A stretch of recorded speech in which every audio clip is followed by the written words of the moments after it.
É gente servindo. Você está aí sentado, mas é gente em cada canto trabalhando para isso aqui acontecer. Pastor não escuta sozinho. A gente tem uma equipe muito boa e muito top. Glória a Deus que tem levantado cada vez mais gente. E eu sei que a Zona Sul do Rio de Janeiro vai ser impactada pelo que Deus vai fazer através da nossa vida. Mateus 3, versículos 1 e 2, quem achou, diga amém. Naqueles dias veio pregando João, o Batista, no deserto da Judeia, e dizendo: arrependei-vos, diga comigo, arrependei-vos, porque é chegado o reino dos céus. Arrependei-vos, porque é chegado o reino dos céus. Fala conosco nessa manhã, Espírito Santo. Nós desejamos ouvir a tua voz. Todo espírito que se opõe à verdade do teu evangelho, nós o repreendemos nessa manhã.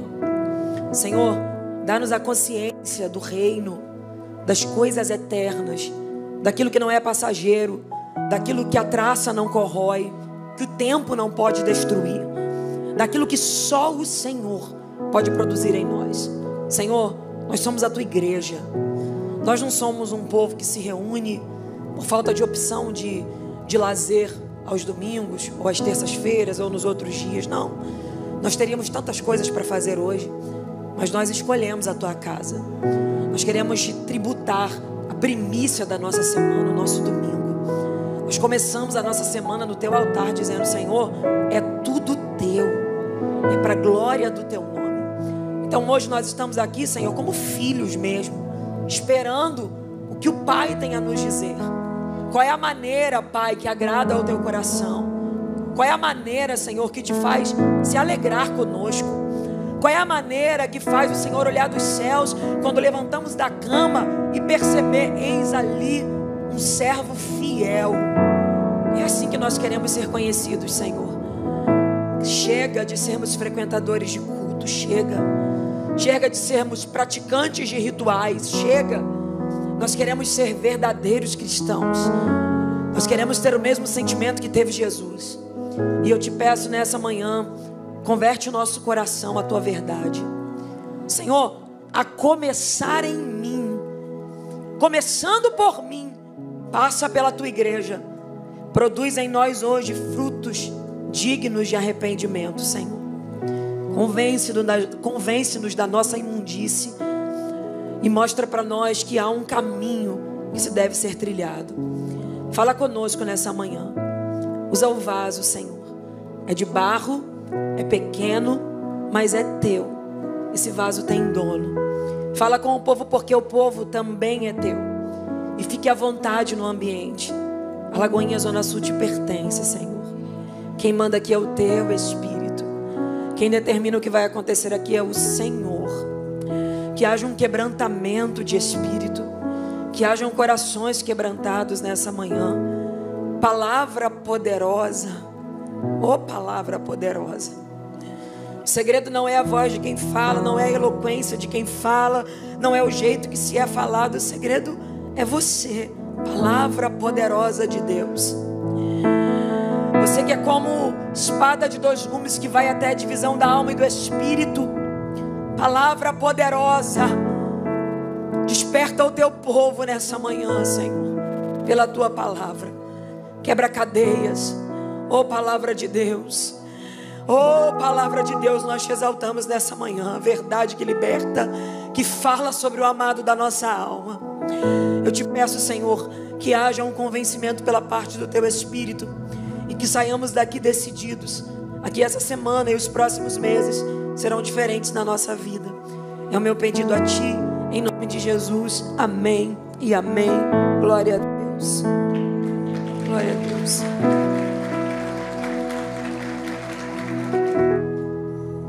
Nós lemos capítulo 3 do Evangelho de Mateus, que vai nos falando sobre um pregador itinerante, que vai pregando em vários lugares, e também um profeta, João Batista. Ele era meio estranho, ele era diferente. Ele se alimentava ao silvestre e gafanhoto. se vestia de pele de animal, ele era um pouco diferente do resto do povo. Ele tinha um figurino diferente, um jeito diferente de lidar com as coisas. Mas ele foi o homem sobre quem Isaías, no capítulo 40, profetizou dizendo: voz do que clama no deserto, endireitai as veredas e preparai o caminho para o Salvador. Ele era a voz que clamava no deserto. Quem era João Batista? João Batista era um pregador e um profeta, filho de Zacarias e Isabel. A mãe dele, Isabel, era estéril, não podia gerar e já era avançada em idade. Seu pai, Zacarias, era sacerdote. E um dia caiu na sorte, saiu de que quem ia prestar o sacrifício e as ofertas diante do altar de Deus era o sacerdote Zacarias. O tempo já tinha passado, ele já era avançado em idade, sua mulher era estéril. Quando ele entra no templo, um anjo do Senhor aparece a ele e diz: tua mulher conceberá e dará à luz a um filho. Mas aquilo era impossível. João, pela lógica humana, não poderia ter nascido. Era impossível aquilo. Tanto é que quando o anjo fala com ele, Gabriel, o mensageiro, ele se apresenta e diz: eu sou Gabriel, o mensageiro do Senhor. Zacarias fica mudo, a voz dele some.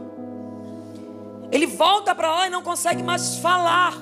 E o texto diz que depois de um tempo, Isabel concebeu e começou a gerar. E o interessante é que 6 meses depois de estar gerando, a Bíblia diz que um anjo visita a Maria, o mesmo anjo, o anjo Gabriel, e diz: salve agraciada, teu ventre foi o ventre escolhido, e de ti nascerá o Salvador. Maria era prima de Isabel. Era impossível, porque Maria era uma virgem, você conhece bem essa história. Só que o Espírito diz: o que está sendo gerado em você não é de homens, é do Espírito. O que está sendo concebido em você veio dos céus. Só que era impossível de entender isso. O que Maria faz? Sai de casa e vai visitar quem? Sua prima Isabel. Por que ela vai visitar a prima Isabel? Porque ela acaba de receber uma promessa que é impossível. E Isabel era alguém que estava também gerando algo que era impossível. Então perceba isso. Dependendo do nível que Deus te convidar a viver, você vai ter que começar a visitar pessoas que também estão vivendo este nível. Ir na casa de Isabel é acender o fogo no coração e dizer: se Deus fez na vida dela, também está fazendo na minha. Tanto é que quando Maria chega na porta, o menino que está no ventre de Isabel pula, e Isabel é tomada pelo Espírito. Isabel sai de lá de dentro profetizando, dizendo: que privilégio tenho eu receber na minha casa a mãe do Salvador. Mas ninguém tinha falado com Isabel ainda. Só que o mesmo Espírito que visitou Maria também visitou a casa de Isabel e fez Isabel entender que quando você se conecta com pessoas que são ligadas no Espírito, você não precisa dizer muita coisa, só de olhar nos seus olhos elas já entendem. Começou algo diferente na vida dele. Pega na mão dessa pessoa que está do seu lado, olhe nos olhos dela e diga: para os próximos dias, Deus vai te conectar com pessoas que estão vivendo o mesmo nível de entrega, de renúncia, de vida, de promessas que Deus fez a você. Fala para ele: todo roubador de fé, todo roubador de esperança, todo roubador de sonhos vai ser arrancado do teu caminho. Deus vai levantar uma Isabel, Deus vai levantar uma Maria e vai conectar eles a você. Gente que vai alimentar dentro do teu coração a fé no chamado de Deus.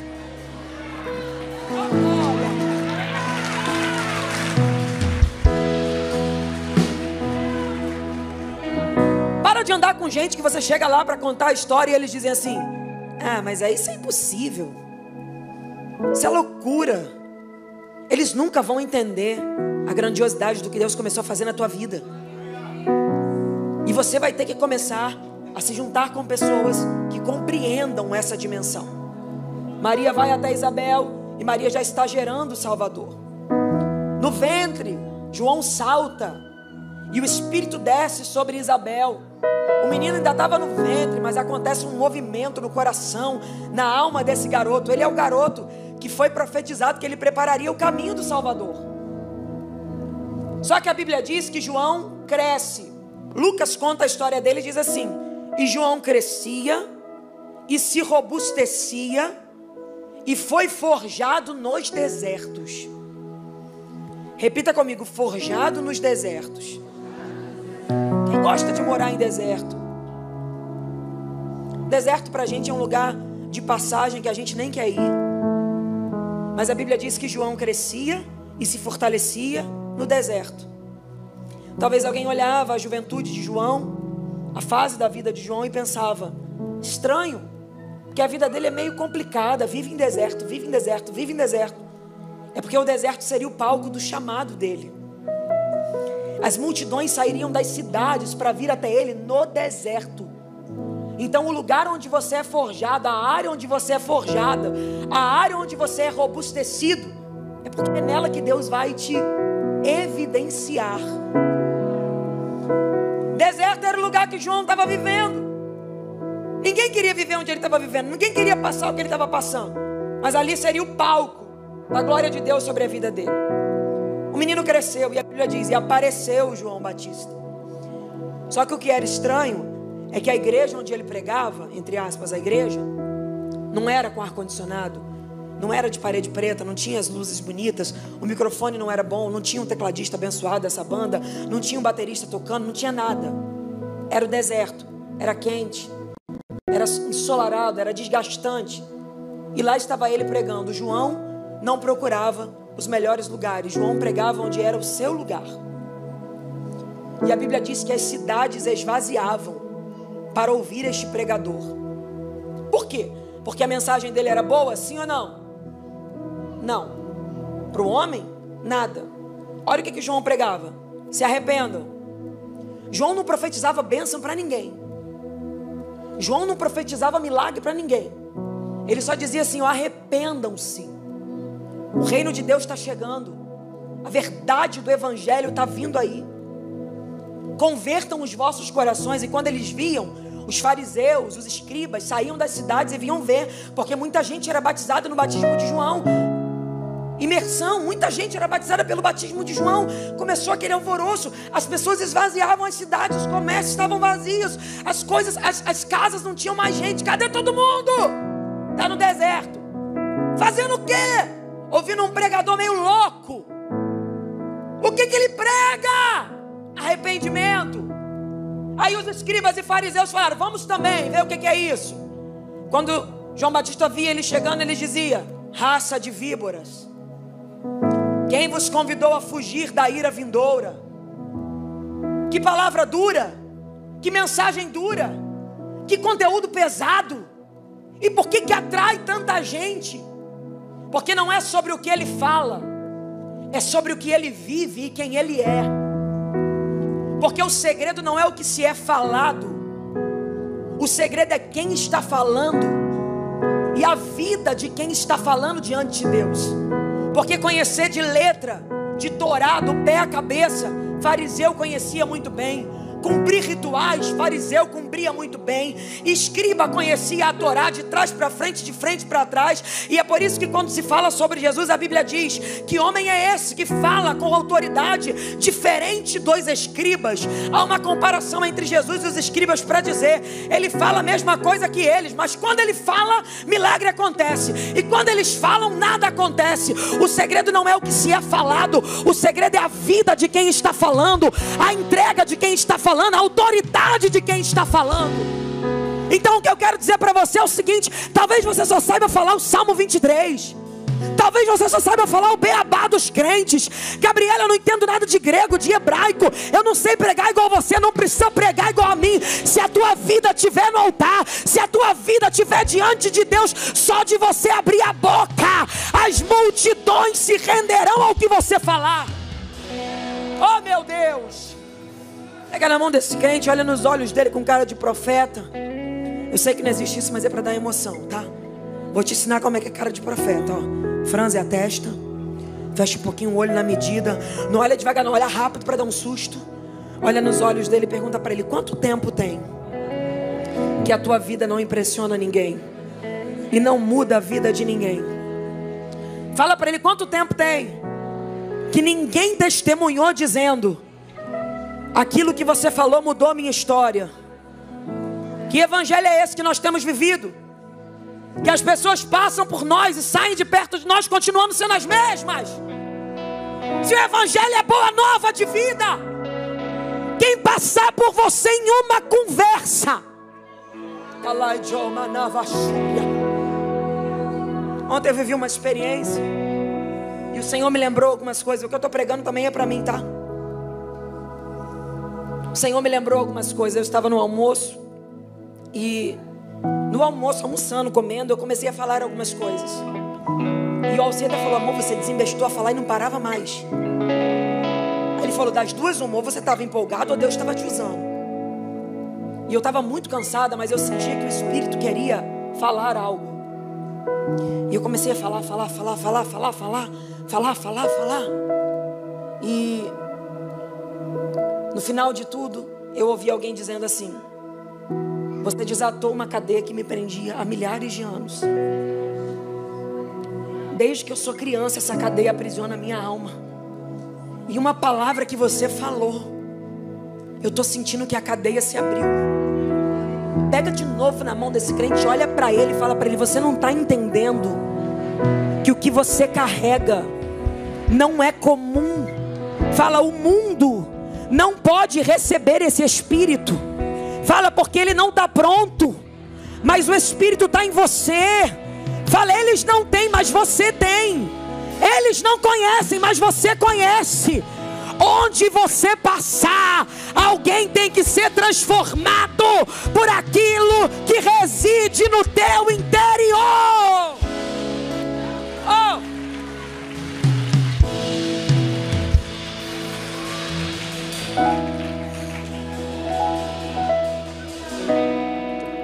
Quem era João? Se alguém te perguntar, você vai dizer o quê? Pregador itinerante e profeta. Qual era a importância dele? Veio preparar o caminho do Salvador. Onde ele pregava? Deserto da Judeia. O que acontecia na época dele com as cidades? Esvaziavam-se, porque todo mundo saía para ouvir a pregação dele. E qual era o tipo da pregação? Arrependimento. E o que é arrependimento? Ele diz assim: gerem frutos dignos de arrependimento. Arrependimento sem fruto não é arrependimento. Se não evidenciar com a própria vida que se arrependeu, o choro de domingo à noite não serve para nada. Porque remorso é diferente de arrependimento. E o que Deus te trouxe aqui para dizer é: eu estou te convidando hoje a olhar para dentro de você e perceber que você está longe demais do que eu tenho na tua vida.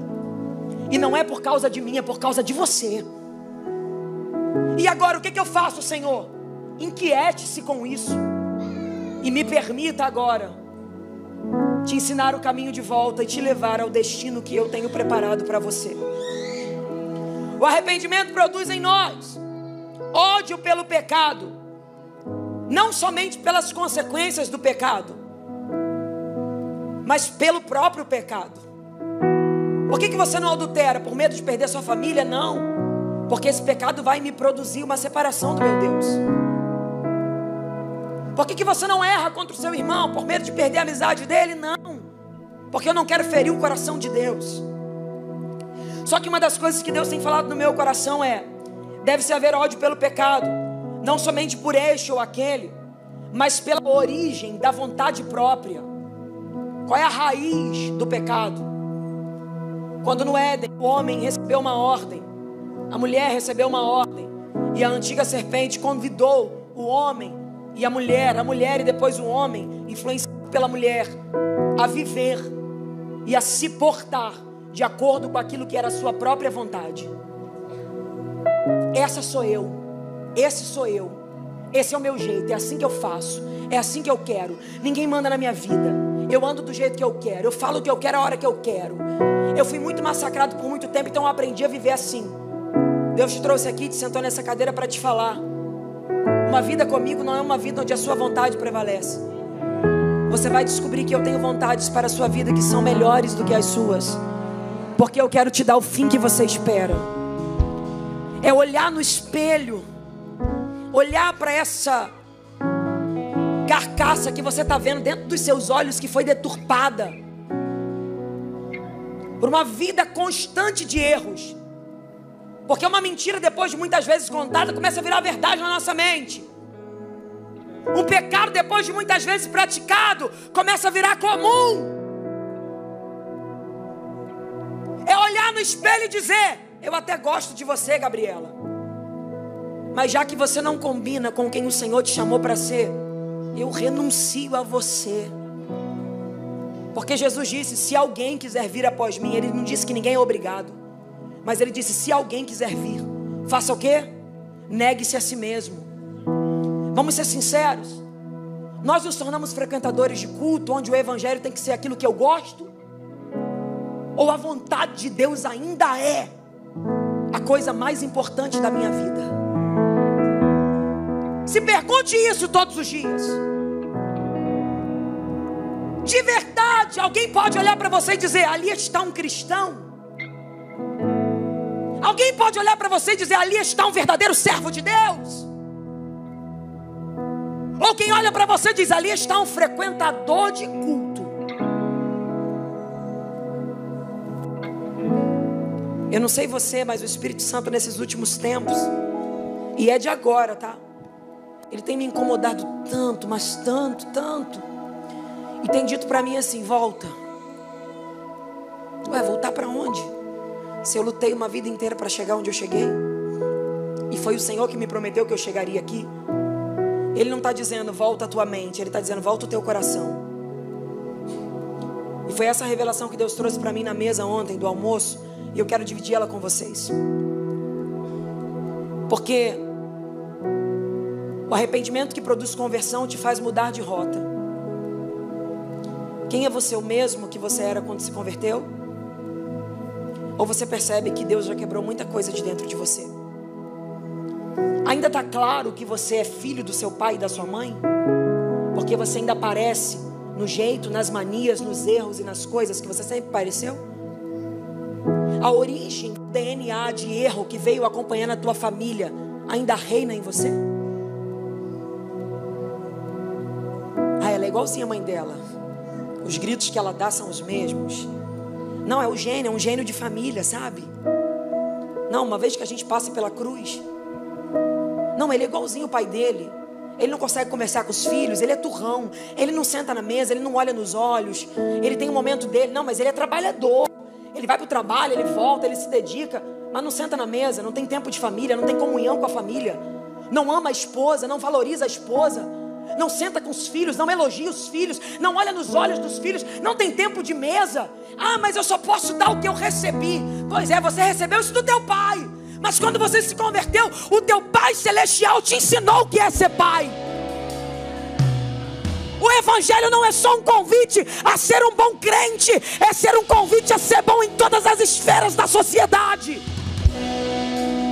Você não está percebendo que você está replicando aquilo que te feriu? Você não está percebendo que você está se tornando aquilo que você mais odiava? E quando você veio para Cristo, Cristo olhou para você e disse: eu vou te ajudar a não ser aquilo que te machucou, para que você não machuque a próxima geração.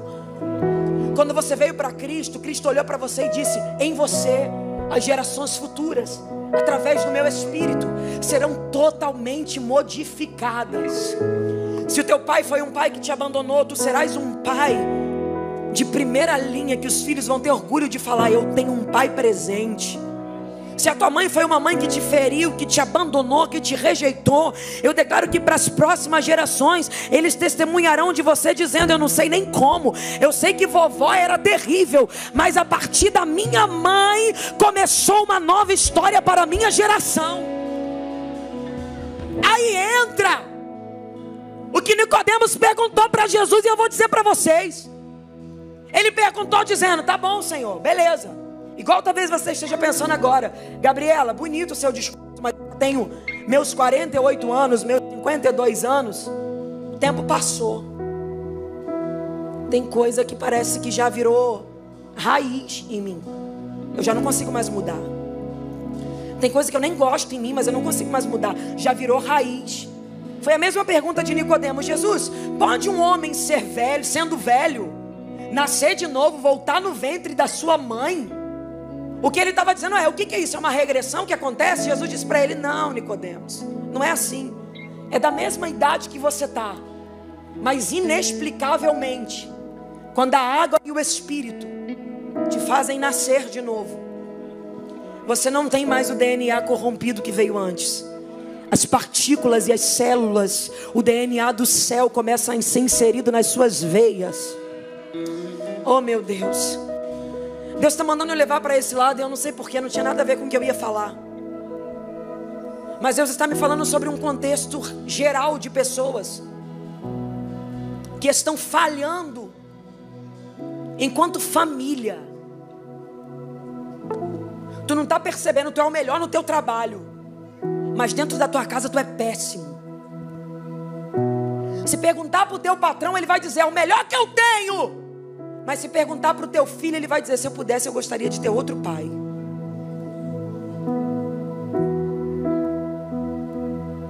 Deus te trouxe aqui para dizer: é por isso que eu digo que eu sou teu pai, porque de fato eu te adotei como filho.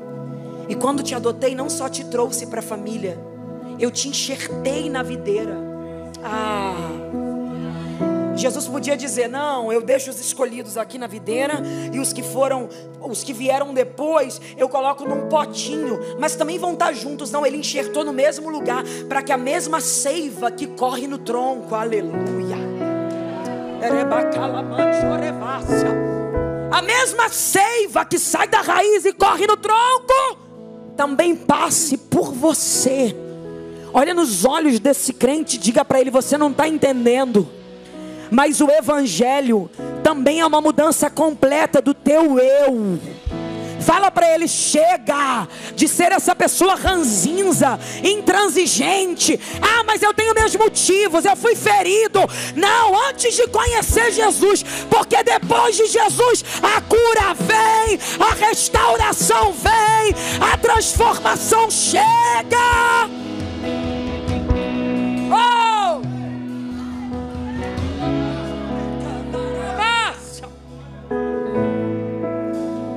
Se você não muda a rota, não é conversão. É por isso que o teu filho não quer. Jesus, misericórdia, eu não queria falar disso. É por isso que o teu filho não quer vir.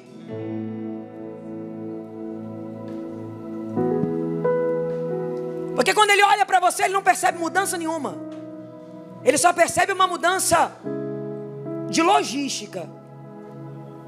A trajeto que você fazia para o bar, agora tu faz para a igreja.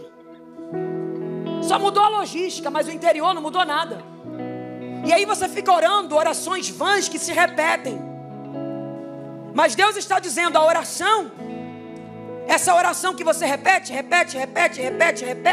e você reclama porque eu não atendi ainda. Eu estou dizendo para você: enquanto eu não faço por você, é porque eu estou querendo fazer em você.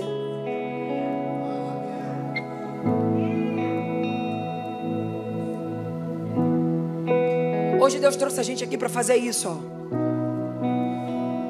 O problema é que ir nessa direção tem várias perspectivas que eu imaginei, que eu criei para cá.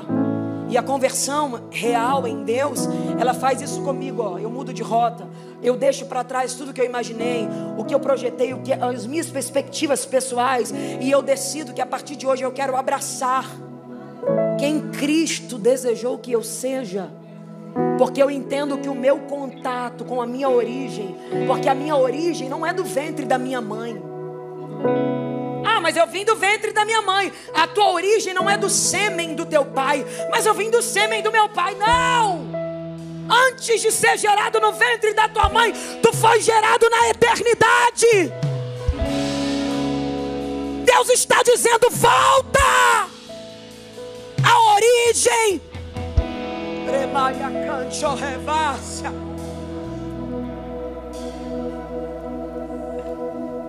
arrependimento produz uma profunda tristeza por ter ofendido a Deus.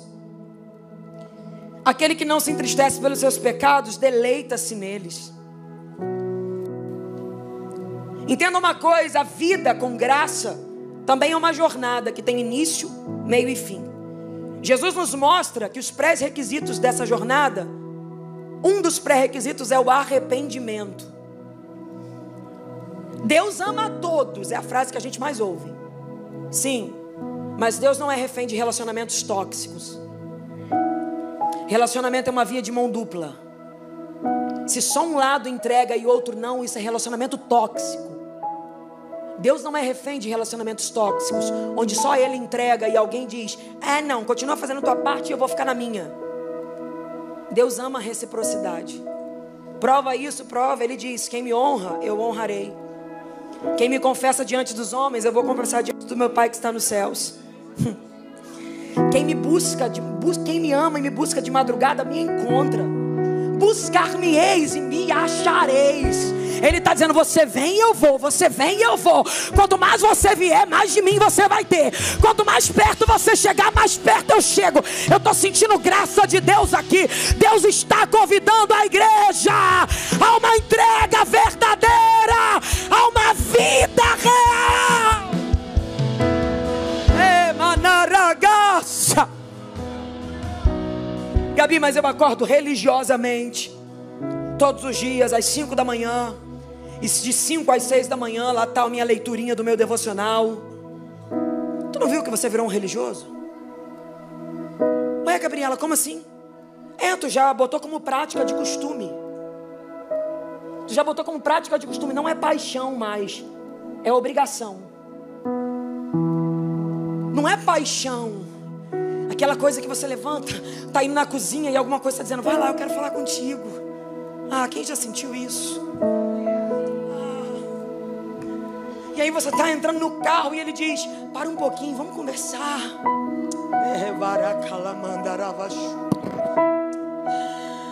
Aí você está deitado para dormir e ele está dizendo: vamos bater um papo nós dois, eu quero te contar um segredo.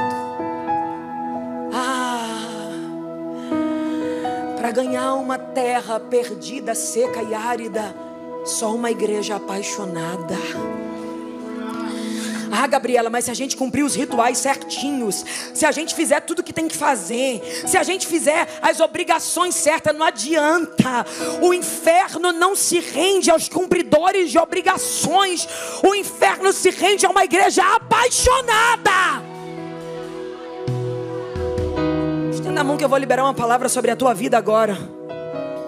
Como profetisa desta casa, eu libero sobre a tua vida que as próximas semanas serão semanas onde o fogo do Espírito vai começar a arder outra vez no teu coração. Vai ter gente aqui acordando pela madrugada de novo. Vai ter gente voltando para uma vida de jejum e oração de novo. Lembra quando você orava para chegar no lugar que você queria estar hoje? Lembra quando você orava para Deus te dar o que Ele te deu? Ele está falando: eu vou te fazer voltar lá outra vez. Só que agora não é por causa de nada. Agora é paixão pela minha presença. Cadê os apaixonados? Só quem quer ser um apaixonado, só quem ama a presença de Deus, só quem ama o Senhor, só quem quer viver para Ele.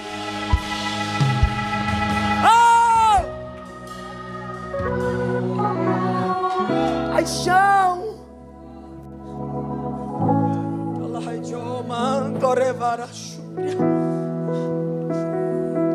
Tem gente que me manda mensagem e diz: pastor, eu acho muito engraçado a senhora fica ali no canto, mas não para de pular um segundo. Eu acho engraçado que a senhora quase vem no meio do palco. Já recebeu a mensagem esses dias. É muito engraçado, a senhora quase vem no meio do púlpito assim, gesticulando e se mexendo. Acreditem no que eu vou te dizer, tem horas que eu nem percebo. Eu estou tão envolvida com aquilo que eu vim fazer aqui, que eu não estou nem aí se você vai achar legal ou ruim. Tem gente que não gosta. Tem gente que acha que eu grito muito. Tem gente que acha que eu falo alto demais. Mas eu não estou nem aí. Eu não quero voltar para casa do jeito que eu vim. Eu não não quero que esse seja mais um culto na minha agenda. Eu quero que quando ele descer na casa, eu seja a primeira que ele procure e diga: que bom que eu te achei. Achei uma apaixonada pela minha presença. Se tem mais alguém comigo aqui assim, se expresse nessa manhã. Chega de sermos frequentadores de culto. Paixão, paixão, paixão pela presença de Deus.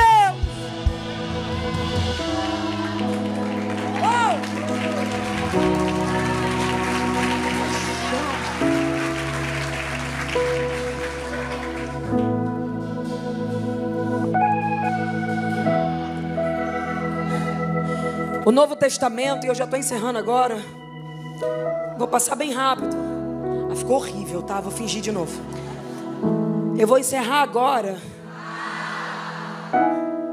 Vocês são muito falsos, cara. Ai, meu Deus. O Novo Testamento usa 3 palavras gregas que apresentam arrependimento em diferentes fases.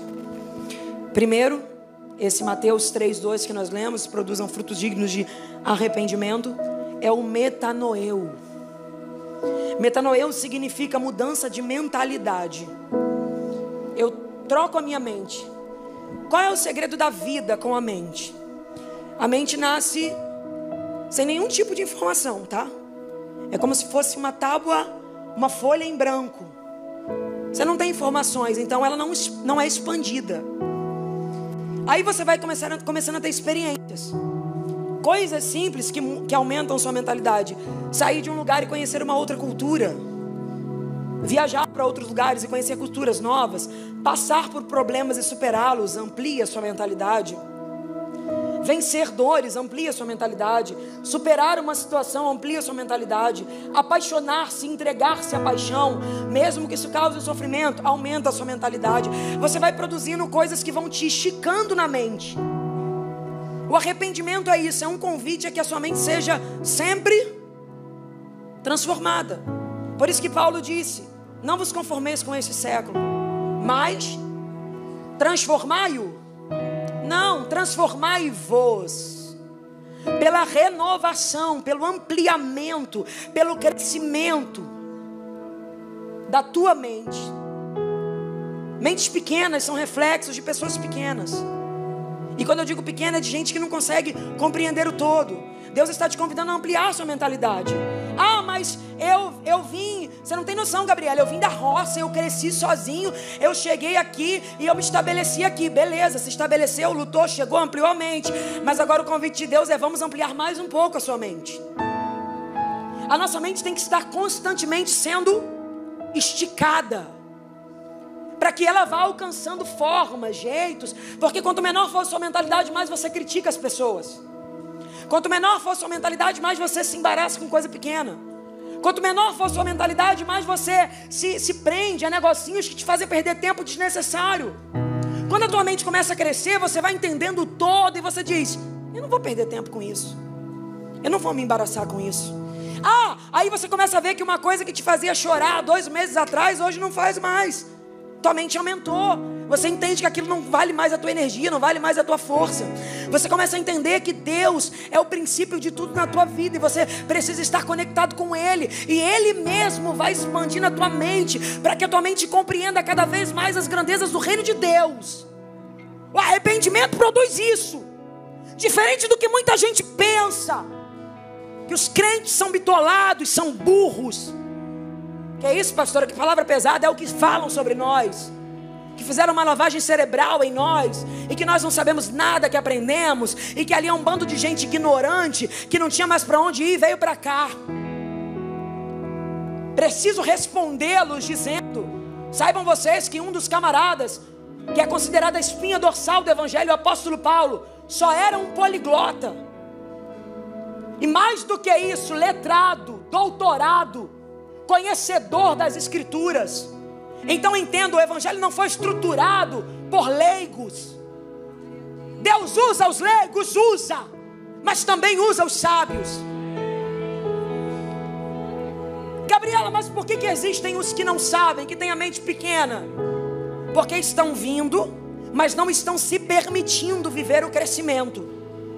E acredite numa coisa que eu vou te falar: Deus vai contigo até onde você autoriza.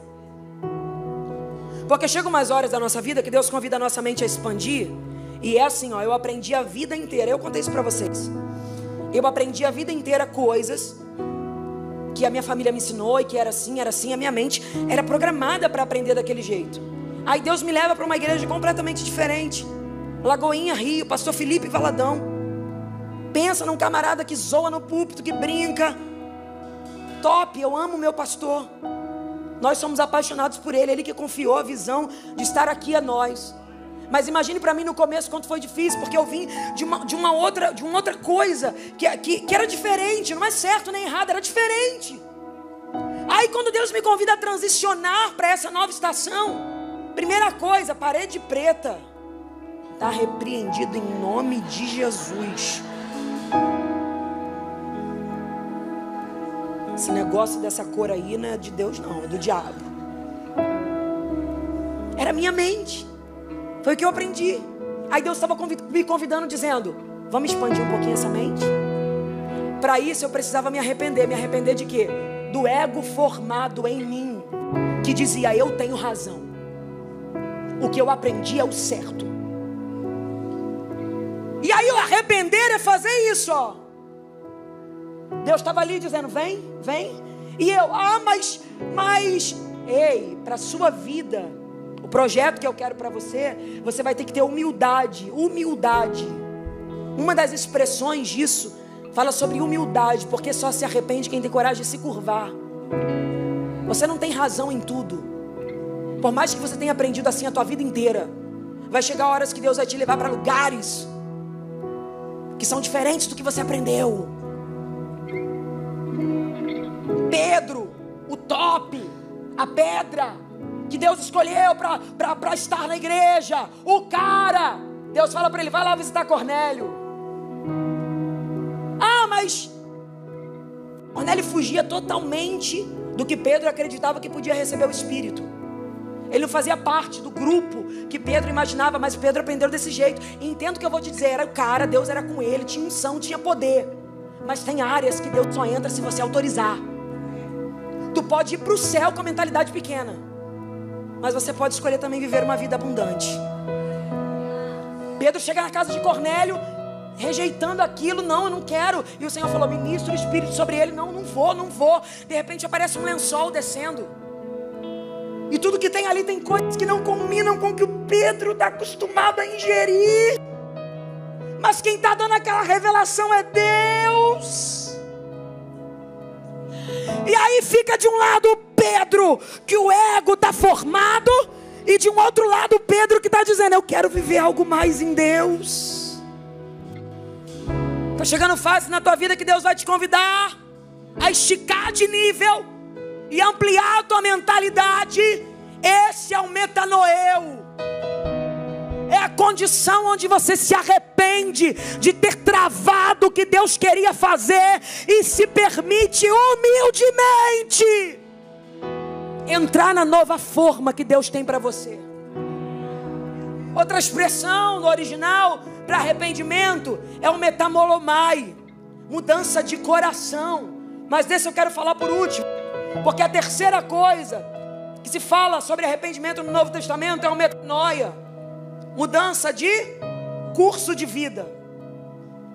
Mudança de curso de vida. As três têm que acontecer juntas. Primeira mudança de mente, metalomai.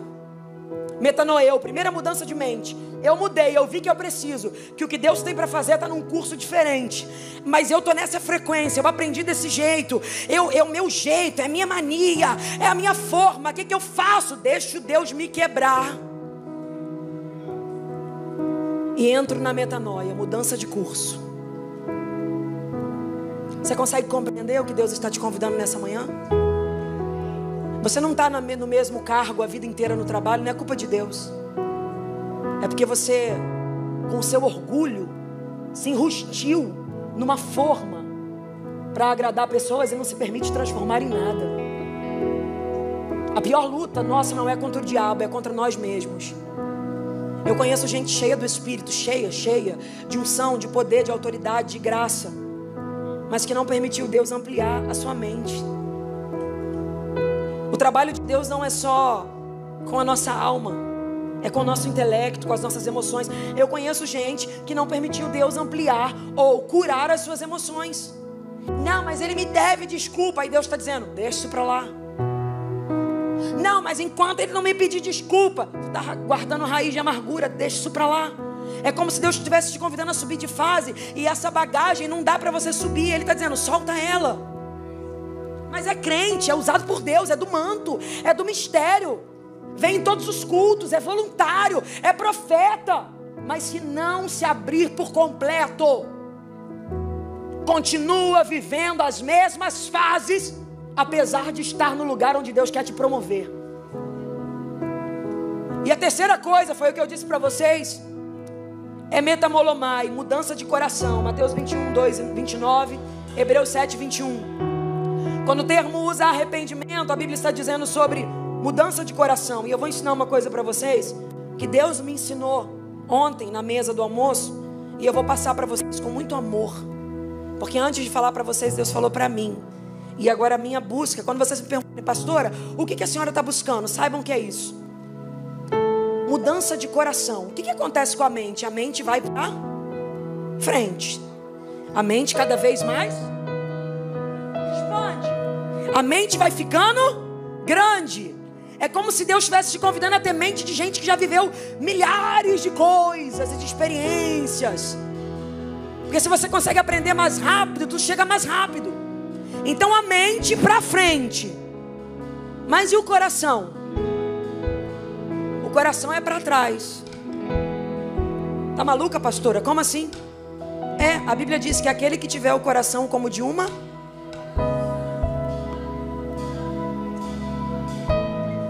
O desafio da vida é entender que quando a nossa mente amplia, o nosso coração acompanha.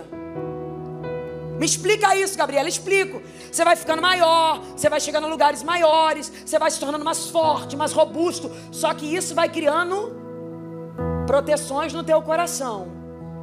Eu já não sou mais aquele bobão que acredita em todo mundo. Eu já não sou mais aquela que isso. Não, eu já não sou mais essa criança. Por exemplo, eu já não fico mais gritando e pulando igual uma louca. Eu fazia isso quando eu era menino na fé. Eu cresci. Cresceu em que sentido? A mente expandiu, adquiriu conhecimento. Parabéns, que lindo. Mas seria mais bonito ainda se você conseguisse expandir o conhecimento, mantendo o coração de criança. Sabe criança que você bate nela, aí ela tá lá, daqui a 2 minutos, mamãe.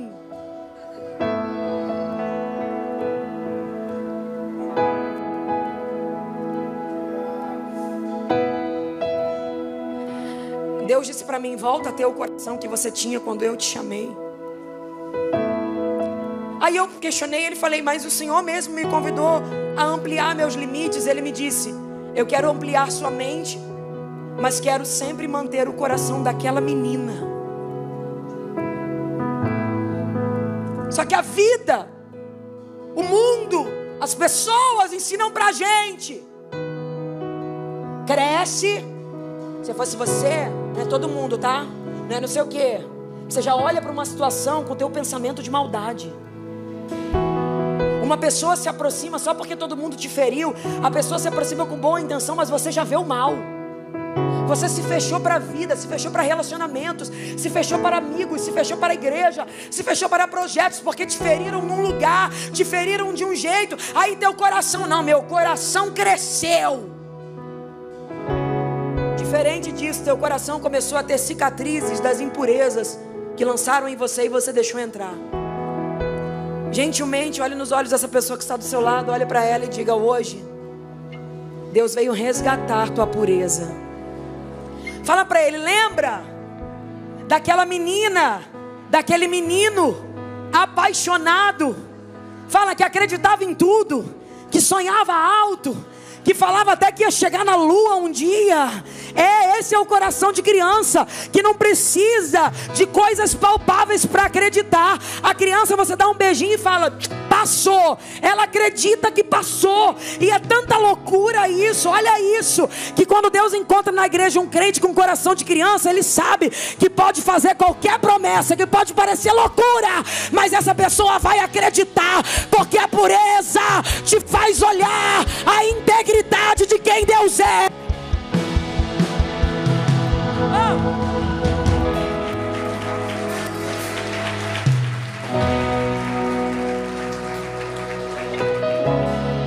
Quando a Bíblia diz puro, é o original, tabor, no Antigo Testamento. Essa palavra aparece 90 vezes para distinguir coisas que podiam ser usadas, coisas puras, que podiam ser usadas nos rituais de consagração a Deus. Quando Deus fala, Moisés, traz um incenso puro, é a mesma expressão para o coração puro. Quando a Bíblia diz, para construir a arca da aliança eu preciso de ouro puro, é o taor, a mesma expressão usada para o coração puro. O que Deus está dizendo é, se não tiver coração puro, eu não consigo usar para manifestar as coisas grandes que eu quero fazer. Coloca a mão no teu coração e diga, Deus, devolve-me pureza. Fala, Senhor, eu quero olhar com inocência. Fala, Senhor, eu não quero mais julgar as pessoas. Eu não quero mais criticar todo mundo. Eu não quero mais que essa raiz de amargura reine sobre mim. Fala, Deus, me devolve a pureza. Eu quero voltar a ser puro. Aquele garoto que eu fui um dia, que eu acreditava que eu tinha muitos amiguinhos, que eu tinha muitas pessoas por mim, mas agora eu me tornei um homem frio, distante de tudo. Isso está me prejudicando na minha família, está me prejudicando no meu relacionamento. Deus, me devolve a pureza.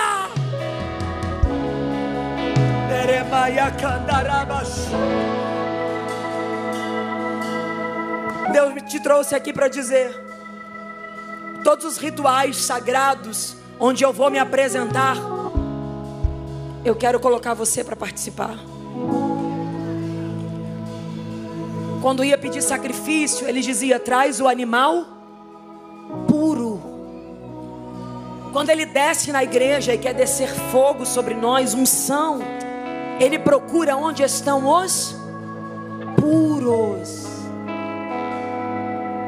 Você está aqui, você ouviu a voz de Deus. E essa palavra não é só para não crente não, tá? É para crente também, muito inclusive. Você está aqui e está dizendo, pastora, essa pessoa sou eu. Eu me tornei o cara nos meus negócios. Eu me tornei a mulher nos meus negócios. Eu cresci muito, pastora. Se a senhora soubesse de onde eu vim, onde eu cheguei, minha mente foi cada vez mais melhorando. Mas o convite de Deus para você hoje nesse arrependimento é: vamos voltar à pureza do coração? Sabe por que você não consegue mais ter contato com Deus como você tinha? Porque você está tentando encaixar Deus na tua forma. E Deus não entra na tua forma, Deus é Deus. Ele está dizendo, lembra de quando eu te usava na tua inocência? Lembra de quando eu me revelava para você sem que ninguém soubesse? Estou sentindo graça de Deus aqui. Intercessores, orem. Orem. Só quem tem saudade de viver com Deus como viveu um dia. Só quem tem saudade, Gabi, mas é a primeira vez que eu estou vindo na igreja. Tu está sentindo saudade de algo que você nunca viveu, mas é porque é a tua origem na eternidade. Tu está sentindo saudade. Só quem tem saudade de ser abraçado pelo Espírito Santo como foi um dia. É porque, pastor, eu fui muito ferida. Eu fui muito ferido. Aí eu fui colocando umas armaduras aqui. Aí Deus está dizendo, na minha presença você não tem que ter armaduras. Eu te protejo. Você está aqui, você ouviu a voz de Deus, e você está me ouvindo e está dizendo, pastora, essa pessoa sou eu. Mais do que isso, eu já até aceitei Jesus uma vez, mas eu vou te falar a verdade, eu descobri que eu estou só frequentando o culto, e eu não quero mais isso para a minha vida. Eu quero voltar à essência que se perdeu. Vocês sabem, queridos, estou voltando à essência da adoração? Só um pouquinho. Eu quero voltar à essência que se perdeu em mim. Pastor, eu não era essa pessoa que eu me tornei. Eu não sei, eu estou amarga, eu era mais feliz, eu tinha brilho nos olhos, eu era uma menina viva.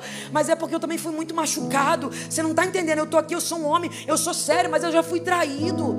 Já me bateram muito. Você não tem noção, meu pai me abandonou. Eu tive que virar um homem da casa. Eu tive que criar resistência para chegar onde eu cheguei. Aí Jesus está dizendo, vinde a mim, todos vós que estáis cansados e sobrecarregados, e eu vos aliviarei. Tem um lugar seguro onde você pode ir. Os braços do Pai. Você entrou aqui nessa manhã e está dizendo, eu quero voltar à minha essência. Eu estou indo de volta, eu estou refazendo minha aliança, eu estou me entregando outra vez, eu estou abraçando tudo que Deus tem comigo. Pastor, eu não quero saber de ninguém. Eu sei o que eu quero. Quer? Meu pastor, eu quero que a senhora ore por mim. Sai do teu lugar e vem aqui à frente rápido.